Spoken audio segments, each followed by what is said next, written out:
What is up, guys? 412 Sports Cards here today, back with another video. And today, we're going to be talking about the thrill of the chase, vintage cards to modern cards.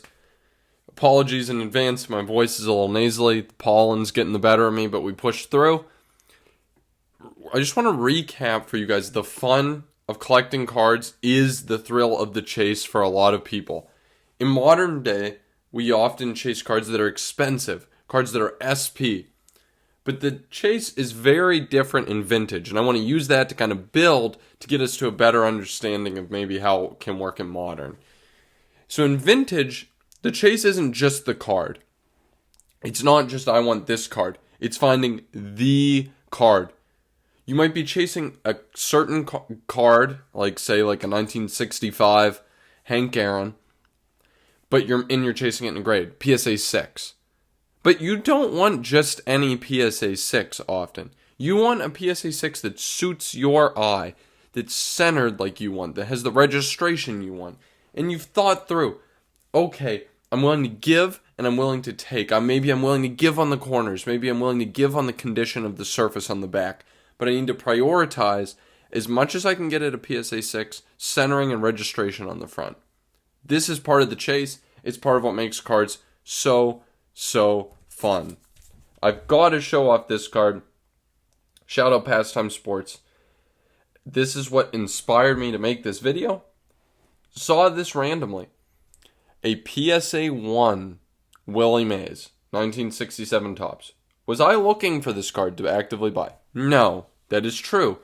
This is not necessarily what the chase I'm talking about pertains to, but it exemplifies something that I appreciate in a vintage card.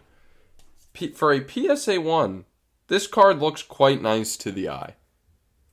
Registration on this, I would say, is excellent. The registration is of such a caliber that it could be on a PSA 8 copy, I'd say. That's how good the registration is. For me, registration is perhaps higher than centering in terms of what I value. This card is off center left to right pretty badly. And there's obviously a lot of other problems. We're dealing with a PSA 1 here.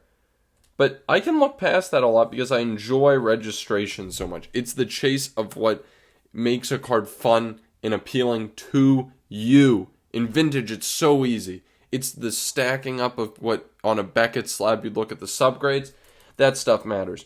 But it's not even that. It's a little deeper because I like surface, which is the registration, how bright the colors pop. They really pop on this card. But the surface is getting a terrible grade. I mean, there's a pinhole through this card. There's literally a hole. You can see the other side of it by that second L.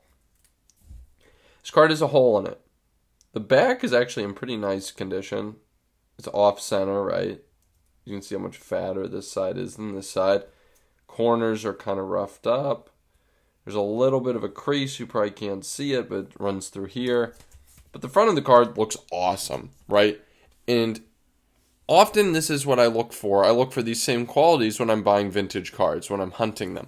And as cards sit on your eBay watch list and you still don't see a good copy, you keep hunting. But part of the thrill of the chase that really is so helpful is maybe if you chase and you chase and you chase that specific card, the card in the specific grade you wanted, and nothing comes up, maybe in the intervening time you realized that that's not the card that you actually want the most. You lose interest in the hunt.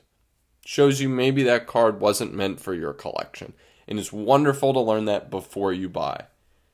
I know I said in the modern world we chase SPs.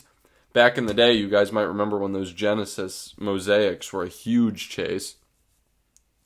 But I think that in the modern world, something that I like is being hypercritical of autos and patches. For me, that's the equivalent of the registration on a card.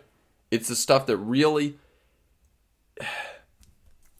does the quality of an auto and patch move the price? Yes, but it's just another narrowing factor. Not all autos are created the same. Not all autos are perfectly clean. For example, David Ortiz often has a streaky auto. But when I chase David Ortiz for my PC, I want one that's perfectly clean. And those are the ones that I buy. Another good example is Ian Book. This card is one of my favorite cards in my PC. This auto is flawless. Bold, no streaks. I guess the only flaw you could point is it's really thin there and then it gets fat right through there. I don't really care about that. It is a bold, non-streaky auto. But there's a lot of bold, non-streaky Ian Book autos. Even ones that come with jersey pieces. But for me, having an epic patch was absolutely key. Got this one with this Cotton Bowl patch. Obviously, it's not game worn. But this is really cool to me because of the patch. I wanted an Ian Book Flawless card, but I wasn't willing to compromise on the patch. So I ended up holding out for a better patch, even within the same card set, even within the same flawless gold out of 10 RPA like this. I held out for a better patch. I passed on a couple. This is being extra picky, helps us narrow our scope as collectors, right?